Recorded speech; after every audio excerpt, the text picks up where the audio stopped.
There were moments I stayed silent, not because I was afraid to speak, but because I was wise enough to know it wasn't worth the energy. But back then, I didn't see it as wisdom, I saw it as weakness. People around me would ask, "Why aren't you standing up for yourself?" Then I would start to spiral, thinking I was doing something wrong, rehearsing what I should have said, preparing for the next time.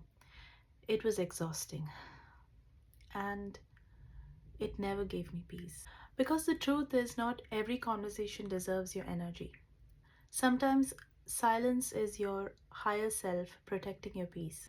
There were also situations where I thought speaking up could cost me, maybe a relationship, maybe my safety, and so I didn't. But here's what I didn't realize at that time: not speaking up led to resentment, and that resentment had nowhere to go but inside, and it sat in my throat.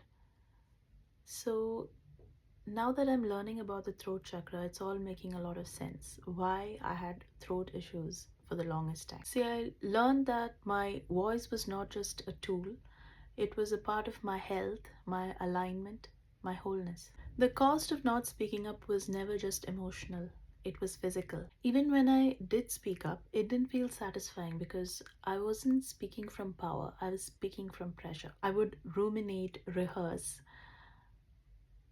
advocate for myself perfectly, but no matter how prepared I was, it never landed. Until I realized the power isn't in whether I speak, it is in knowing that I have the choice. And I'm still learning.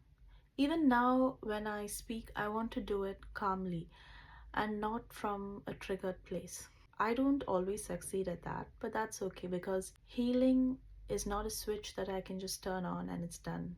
It's a journey. So I made a new promise to myself, which I call my sixth commandment.